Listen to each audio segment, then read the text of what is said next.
अस्सलाम वालेकुम idea students. आज का जो हमारा टॉपिक है वो है exercise 4.1 question number 1 class 10th का है, जो हमने लिया है क्वाड्रेटिक इक्वेशंस में से। ठीक है, तो क्वेश्चन नंबर 1 क्या है, ये कह रहा है कि check whether the following are quadratic equation. नीचे कुछ इक्वेशंस दिए गए हैं, आपको ये बतानी है आपको क्या ये क्वाड्रेटिक इक्वेशंस है या नहीं है। देखिए, पहले इंट्रोडक्शन वीडियो में मैंने आपको बता दिया था कि क्वाड्रेटिक इक्वेशंस हम किन इक्वेशंस को कहते हैं। ठीक है, अगर आपको याद है तो गुड, अगर नहीं भी होगा तो कोई दिक्कत नहीं, थोड़ा सा उसको हम रिवाइज कर देते हैं। क्वाड्रेटिक इक्वेशंस हम किनको कहते हैं? क्वाड्रेटिक इक्वेशंस हम उन इक्वेशंस को कहते हैं जिनकी डिग्री जो होती है बेटा 2 होती है, या इन शॉर्ट आप ये भी कह सकते हो उन इक्वेशंस को हम क्वाड्रेटिक इक्वेशंस कहते हैं जिनका हाईएस्ट वेरिएबल का जो हाईएस्ट एक्सपोनेंट होता है वो 2 होना चाहिए। उन इक्वेशंस को हम क्या कहते हैं बेटा? Quadratic equations. और standard form of quadratic equation जो होती है वो क्या है? वो है ax² plus bx plus c is equal to 0, a is not equal to 0। देखिए यहां पे ध्यान रखिएगा, a is not equal to 0, a कभी भी 0 के बराबर नहीं होगा, b and c may be and may not be. This is the standard form of quadratic equation, यानी कि हर किसी क्वाड्रेटिक इक्वेशन की शक्ल जो है वो कुछ इस तरह से होती है, b may be and may not be 0, c may be and may not be 0। I hope कि आप लोगों को समझ में आ गया होगा कि क्वाड्रेटिक इक्वेशन हम किनको कहते हैं। This is the standard form of quadratic equation. तो चलिए बढ़ते हैं आगे पार्ट नंबर फर्स्ट की तरफ। ठीक है, पार्ट नंबर फर्स्ट जो है हमारे पास जो है वो है x प्लस 1 का whole square is equal to 2 into x minus 1। तो इसको हम कैसे सॉल्व कर देते हैं? मैं लिखूंगा वी हैव हमारे पास जो है वो क्या है, x प्लस 1 का whole square is equal to 2 into x minus 1, 2 into x minus 1। देखिए इसको खोल देते हैं क्योंकि ये एक आइडेंटिटी है a प्लस बी का होल स्क्वायर, तो इसको थोड़ा सा सॉल्व कर देते हैं। तो ये हो गया हमारे पास a प्लस बी का होल स्क्वायर किसके बराबर है? a square plus 2ab, a की जगह पे x है, b की जगह पे 1 है, तो 2 इंटू 1 हो गया 2 प्लस b का स्क्वायर यानी कि 1 का स्क्वायर हो गया 1 इज इक्वल टू 2, दोनों के साथ मल्टीप्लाई, तो मल्टीप्लाई कर देते हो गया 2x माइनस 2। ठीक है, देखिए इस साइड पे भी ये पॉजिटिव, इस साइड पे भी ये पॉजिटिव। अगर हम इक्वालिटी के इस पार लेके आ जाएंगे ये बन जाएगा negative, then this and this goes to cancel.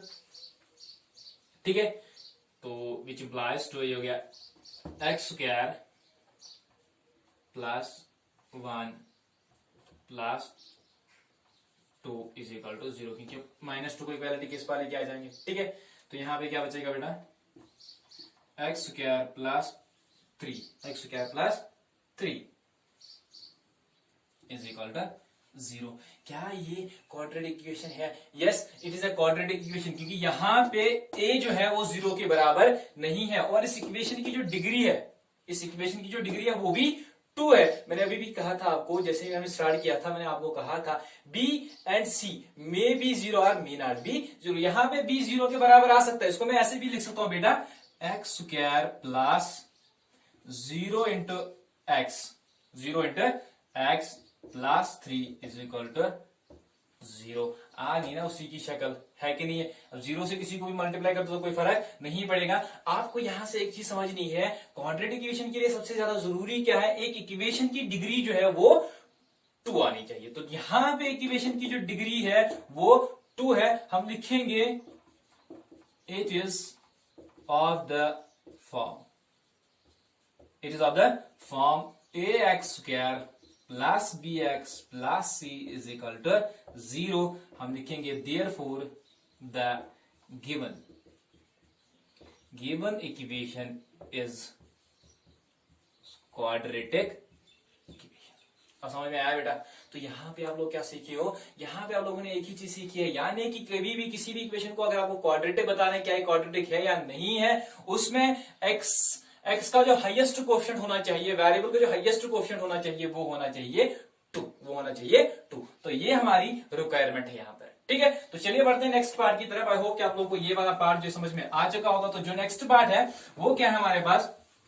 वो है हमारे पास x square minus 2x is equal to -2 into 3 minus x. तो हम लिखेंगे वही हमारे पास क्या है, वो है हमारे पास x square minus 2x is equal to -2 into 3 into x. चलिए इसको थोड़ा सा सॉल्व कर देते हैं यहाँ पे। तो इसको तो हम ऐसे ही लिखेंगे सेम, ये हो गया x square minus 2x is equal to -2 से 3 को मल्टीप्लाई कर दो तो ये जाएगा -3 2 जा 6 minus and minus goes to plus, तो ये आ जाएगा 2 इंटू एक्स हो गया 2x।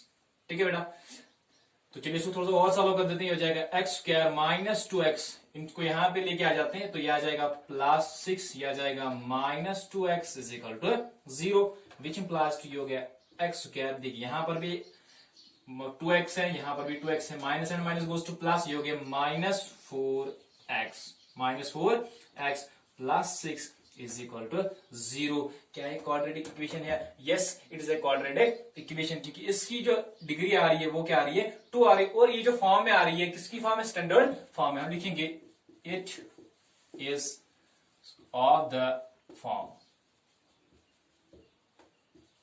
ax square plus bx plus c is equal to 0, therefore the given equation is quadratic equation. I hope कि आप लोगों को ये समझ में आ चुका होगा कि हम इन चीजों को कैसे प्रूव कर सकते हैं। तो आई होप कि आप लोग जो बाकी जो पार्ट बचे हैं वो आप खुद कर सकते हो। अगर नहीं भी करने आएंगे तो मेरे कमेंट सेक्शन में आप कमेंट कर सकते हो, या तो मुझे आप मैसेज कर सकते हो। ठीक है, तो चलिए बढ़ते हैं नेक्स्ट क्वेश्चन की तरफ। ठीक है, क्वेश्चन नंबर 2 कह रहा है नीचे कुछ सिचुएशंस दी गई है, उनको आपको क्वाड्रेटिक इक्वेशन की फॉर्म में लिख देना है। जिसमें पहली सिचुएशन जो है ये कह रही है कि एक रेक्टेंगुलर प्लॉट का एरिया जो है वो कितना है 528 मीटर स्क्वायर, बट इसकी लेंथ जो है अपनी ब्रेड से एक तो दुगनी है और 1 मीटर जो है वो एक्स्ट्रा है। We need to find the length and breadth of the plot. आप इस सिचुएशन को आपको कैसे लिख देना है? इसको आपको लिख देना है क्वाड्रेटिक इक्वेशन की फॉर्म में। तो चलिए लिख देते हैं इस चीज को, कर देते हैं इस चीज को सॉल्व। तो मैं लिखूंगा let the breadth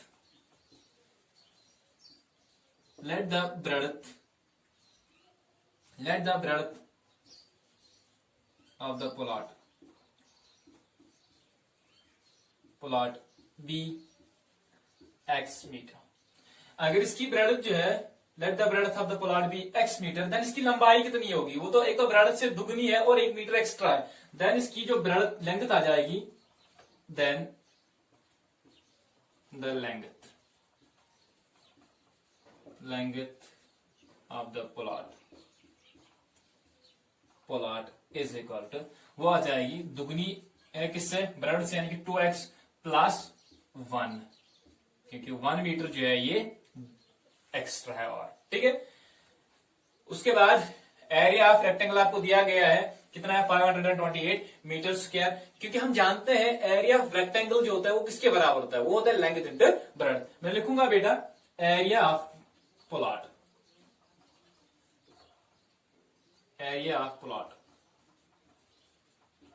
is equal to length into breadth.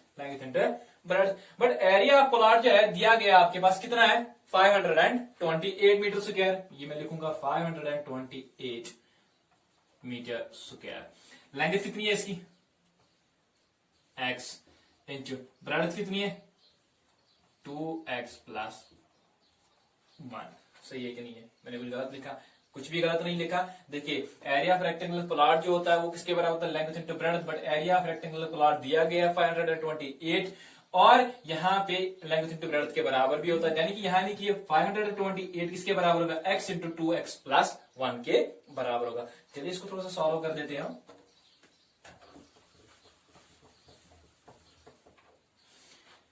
ये हो गया 528 is equal to x into 2x plus 1। 528 is equal to, इसको इसके साथ मल्टीप्लाई कर दो 2x square plus x, which implies to 528 को इक्वालिटी के उस पर लेके जाओगे तो ये बन जाएगा 2x square plus x minus 528 is equal to 0।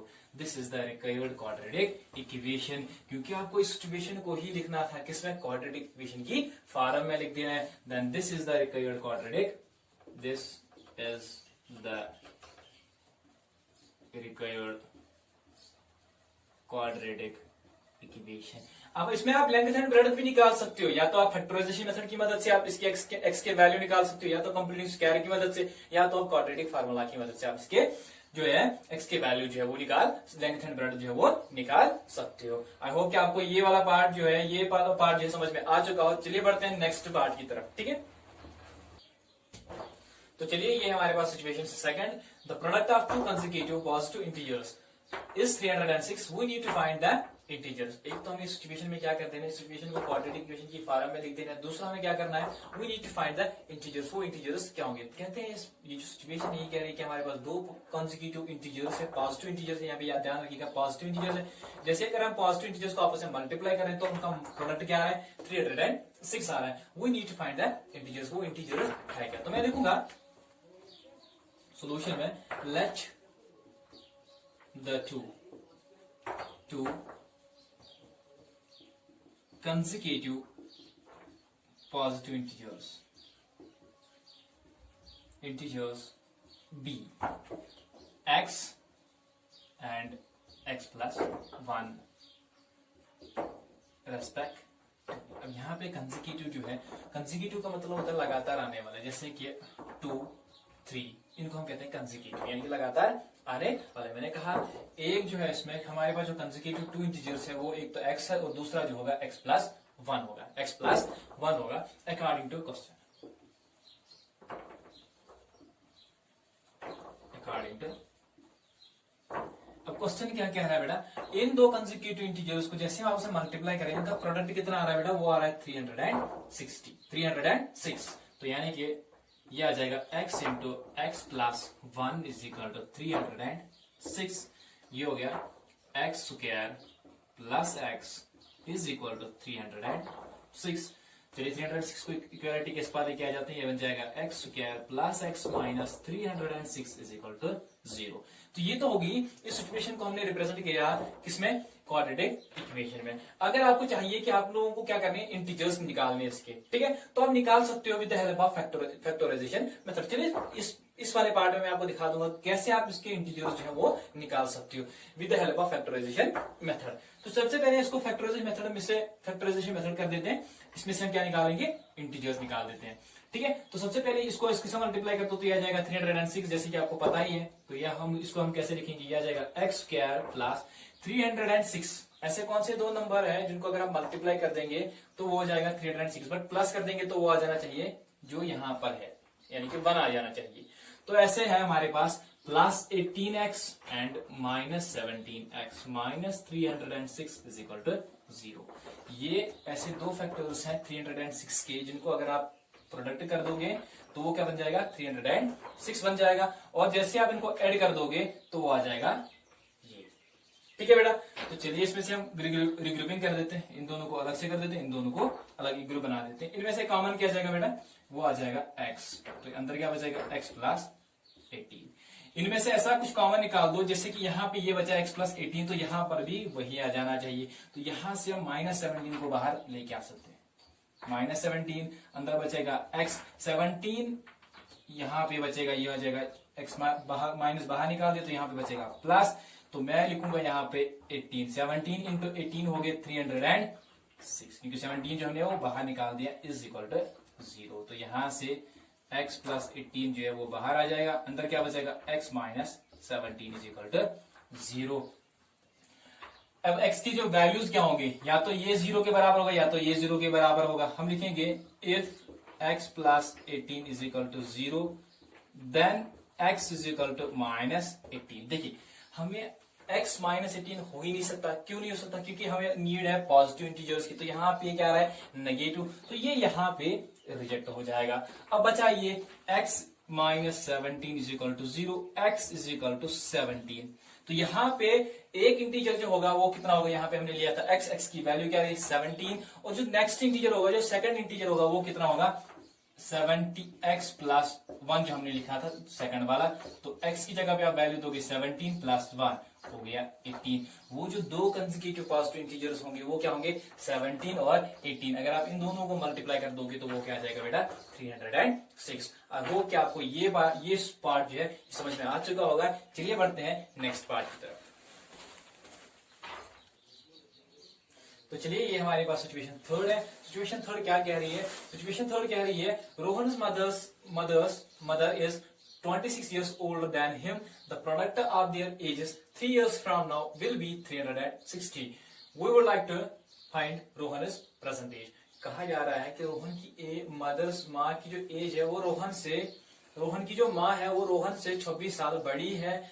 अगर हम 3 साल के बाद इनकी एजेस को आपस में मल्टीप्लाई करेंगे तो वहां से जो हमें प्रोडक्ट मिल रहा है वो मिल रहा है 360, यानी कि इनकी एजेस का जो मल्टीप्लीकेशन आ रहा है हमारे पास वो कितना आ रहा है 360। We would like to find Rohan present age. हमें इस सिचुएशन को क्वाड्रेटिक इक्वेशन की फॉर्म में लिख देना है। तो सबसे पहले मैं क्या लिखूंगा बेटा, मैं लिखूंगा let the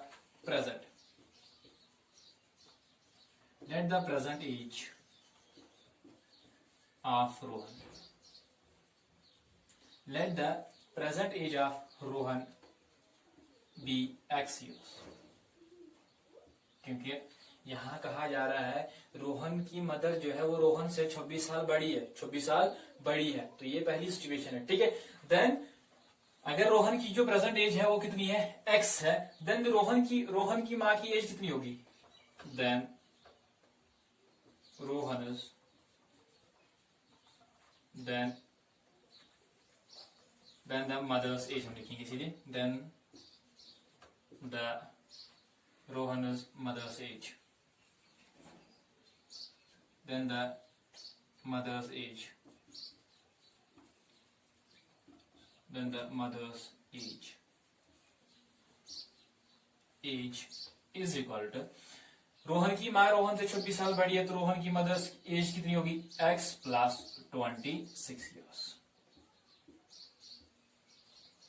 6 years after 3 years या 3 years from now, after 3 years after 3 years Rohan की एज कितनी होगी, रोहन एज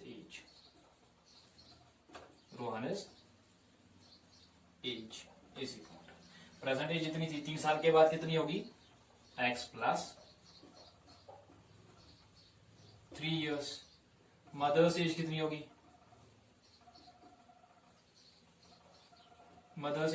इसकी प्रेजेंट एज इतनी थी, ठीक है। देन 3 साल के बाद कितनी होगी, X plus 26 plus 3 years which is equal to वो कितनी होगी, X प्लस 26 प्लस 3 कितनी होगी बेटा, 29 years। सही है बेटा। अब अकॉर्डिंग टू क्वेश्चन क्या कह रहा है, 3 साल के बाद अगर हम इनकी एजेस का प्रोडक्ट देखेंगे, मल्टीप्लाई देखेंगे तो उनका प्रोडक्ट कितना आ रहा है, 3 साल के बाद उनकी एजेस का जो प्रोडक्ट है वो कितना आ रहा है, वो आ रहा है 360 डिग्री। तो हम लिखेंगे according to question, according to question क्या कह रहा है, 3 साल के बाद इनकी एजेस का मल्टीप्लाई, यानी कि X plus 3 into X plus 29 is equal to 360। ये क्वेश्चन खुद कह रहा है, विच इम्प्लाइज टू, इसको इसके साथ मल्टीप्लाई कर देते हैं, यह जाएगा X स्क्वायर प्लस 29X, अब इसको इसके साथ प्लस 3X प्लस इसको इसके साथ मल्टीप्लाई कर देते हैं, ये हो गया 87 इज इक्वल टू 360। ठीक है बेटा, थोड़ा सा और सॉल्व कर देते हैं। ये हो गया एक्स स्क्वायर, देखिए यहाँ पे 3x है, यहाँ पे 29x है, 29x और 3x कितने हो गए बेटा, ये हो गया 32x प्लस 87, इसको इक्वालिटी के पास लेके आ जाते हैं, minus 360 is equal to 0 which implies to x square plus 32x। देखिए 360 में से 87 निकाल दीजिए तो वहां पे क्या बचेंगे, वहां पे बचेंगे बेटा 273 माइनस 273, क्योंकि यहाँ पे बड़ा जो है वो नेगेटिव है। This is the required quadratic, is the required quadratic equation. इस इक्वेशन से आप क्या कर सकते हो, इस इक्वेशन से आप फाइंड आउट कर सकते हो रोहन इज प्रेजेंट एज। जैसे कि मैंने प्रीवियस पार्ट में आपको दिखाया था कि हम कैसे यहाँ पे जो इंटीजर्स है वो निकाल सकते हैं, उसी तरह से फैक्टराइजेशन मेथड की मदद से या कंप्लीटिंग द स्क्वायर मेथड की मदद से आप यहाँ पे रोहन की प्रेजेंट एज जो है वो निकाल सकते हो। तो चलिए बढ़ते हैं एक और पार्ट की तरफ, पार्ट नंबर 4 की तरफ। तो चलिए ये रहा हमारा पार्ट नंबर 4। पार्ट नंबर 4 क्या कहता है, कह रहा है कि एक ट्रेन ने डिस्टेंस किया है 480 किलोमीटर एक यूनिफॉर्म स्पीड से। अगर आप उस ट्रेन की स्पीड जो है 8 किलोमीटर पर आवर की रफ्तार से कम करोगे, इसको इसी डिस्टेंस को कवर करने के लिए 3 घंटे ज्यादा लग जाते हैं। आपको फाइंड आउट कर देना है, we need to find the speed of the train. I hope कि आप लोगों को क्वेश्चन जो है वो समझ में आ चुका होगा। दोबारा समझा देता हूं, एक ट्रेन जो है वो 480 किलोमीटर एक यूनिफॉर्म स्पीड से तय कर रही है, उसने तय किया हुआ है। अगर हम उसी ट्रेन की स्पीड जो है कम कर देंगे 8 kilometre per hour, 8 kilometre per hour, तब क्या होता है, तब इसको 3 घंटे ज्यादा लग जाते हैं इसी डिस्टेंस को 480 किलोमीटर को तय करने में 3 घंटे ज्यादा लग जाते हैं। We need to find the speed of the train. तो चलिए इस सिचुएशन को हम किसमें रिप्रेजेंट कर देते हैं, क्वाड्रेटिक इक्वेशन में कर देते हैं। तो मैं लिखूंगा, सबसे पहले इसको सॉल्व कर देते हैं। मैं लिखूंगा let the speed of the train, let the speed of the train be x kilometre per hour. ये x किलोमीटर पर आवर दौड़ रही है, ठीक है। डिस्टेंस तय कितना किया इसने, डिस्टेंस जो है इसने तय किया है 480 किलोमीटर, ठीक है बेटा। Time taken to cover, time taken to travel, time taken to travel 480 kilometres is equal to. अब इसको कितना टाइम लगेगा, अगर इसकी जो डिस्टेंस स्पीड है मैंने x किलोमीटर रख दिया है, डिस्टेंस कितनी है, इतनी है। Time taken to travel 480 kilometre, 480 kilometre तय करने में इसको टाइम कितना लगेगा। जैसे कि आप लोग जानते हो टाइम जो होता है, distance is equal to, distance किसके बराबर होती है, स्पीड इंटू टाइम के बराबर है। अगर मैं टाइम निकाल रहा हूं तो टाइम किसके बराबर होगा, टाइम जो होगा डिस्टेंस डिवाइडेड बाय स्पीड के बराबर। हमारे पास डिस्टेंस भी है और स्पीड भी है, हमें निकालना क्या है, टाइम। जो टाइम जो होगा वो होगा 480 डिवाइडेड बाय एक्स। तो ये होगी distance divided by speed. Time इसी के बराबर होता है, डिस्टेंस डिवाइडेड बाय स्पीड के बराबर। तो पहली सिचुएशन में अगर मैंने इसकी स्पीड जो है x किलोमीटर रख दी है, डिस्टेंस जो था हमारे पास 480 किलोमीटर था, तब इसको टाइम कितना लग जाता है बेटा, 480 डिवाइडेड बाय x, इतना टाइम इसको लग जाता है 400 किलोमीटर तय करने में। चलिए नेक्स्ट इन सेकंड कंडीशन में देखते हैं। अगर हम इसकी स्पीड जो है वो कम कर देते हैं 8 किलोमीटर पर आवर, यानी कि मैं लिखूंगा in second condition, in second condition में क्या है बेटा, सेकंड कंडीशन में क्या है, सेकंड कंडीशन क्या कह रही है, आप इसको 8 किलोमीटर कम कर देते हो, इसकी स्पीड में से 8 किलोमीटर पर आवर कम कर देते हो, तो इसकी स्पीड क्या हो जाएगी, हम लिखेंगे लेट द स्पीड बी, कितनी होगी उस टाइम पे, x minus 8 kilometre per hour, ठीक है। अब डिस्टेंस भी सेम है, हमें गिवन क्या दिया गया है, जब आप इसकी स्पीड जो है 8 किलोमीटर पर आवर की रफ्तार से कम कर रहे हो, देन इसको कितना ज्यादा टाइम लग रहा है, 3 घंटे ज्यादा लग रहे हैं सेम डिस्टेंस तय करने में। हम लिखेंगे it is also given that the train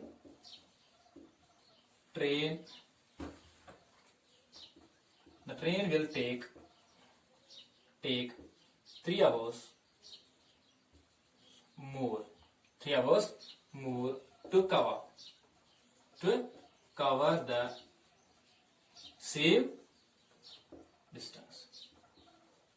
given ही है ना, इसको 3 घंटे ज्यादा लग जाते हैं कि नहीं लग जाते। अब स्पीड इतनी है, डिस्टेंस भी सेम है, देयरफॉर इस बार इसका टाइम कितना लगेगा सेम डिस्टेंस कवर करने में, हम लिखेंगे therefore time taken to travel, time taken to travel 480 kilometre is equal to, देखिए पहले में टाइम कितना आया था, पहले में टाइम आया था 480 डिवाइडेड बाय एक्स। अब इसमें इसको 3 घंटे ज्यादा लग रहे हैं क्योंकि ये गिवन है, तो प्लस हम कर देते हैं 3 घंटे, और सही है। तो चलिए थोड़ा सा और सॉल्व कर दे। डिस्टेंस जो है वो किसके बराबर होती है, speed into time, speed into time. Distance जो है हमारे पास वो है 480 इज इक्वल टू स्पीड जो आई थी वो आई थी x माइनस 8 इंटू टाइम जो था वो कितना था बेटा 480 डिवाइडेड बाय x प्लस 3। इसको थोड़ा सा सॉल्व कर देते हैं बेटा, ये हो गया 480 x माइनस 8 इंटू एक्स को इसके साथ मल्टीप्लाई कर दो, ये हो गया 480 plus 3x whole divided by x। तो चलिए x को इसके साथ मल्टीप्लाई कर देते हैं, ये हो जाएगा 480x is equal to x minus 8 into 480 plus 3x। इसको थोड़ा सा सॉल्व कर देते हैं बेटा, ये आ जाएगा 480x is equal to x को पहले इसके साथ मल्टीप्लाई कर दो, 480x प्लस 3x स्क्वायर। अब 8 से इसको मल्टीप्लाई कर दो, ये आ जाएगा माइनस 8 0 जा 0, 8 8 जा 64, तो 4 आ जाएगा, 8 2 जा 8 4 जा 32 प्लस 6 हो गया 38, प्लस माइनस हो गया माइनस 8 3 जा 24x, which implies to 480x is equal to 480x plus 3x square minus 3840 minus 24x। देखिए यहाँ पर ये भी प्लस है, यहाँ पर ये भी इक्वालिटी के इस पार लेके आ जाएंगे तो ये बन जाएगा minus, then this is this and this goes to cancel, यहाँ पे बचेगा 0 is equal to 3x square minus 3840 minus 24x। और इसको हम ऐसे भी लिख सकते हैं 3x square minus 24x minus 3840 is equal to 0। तो ये रही आपके पास, this is the required quadratic equation.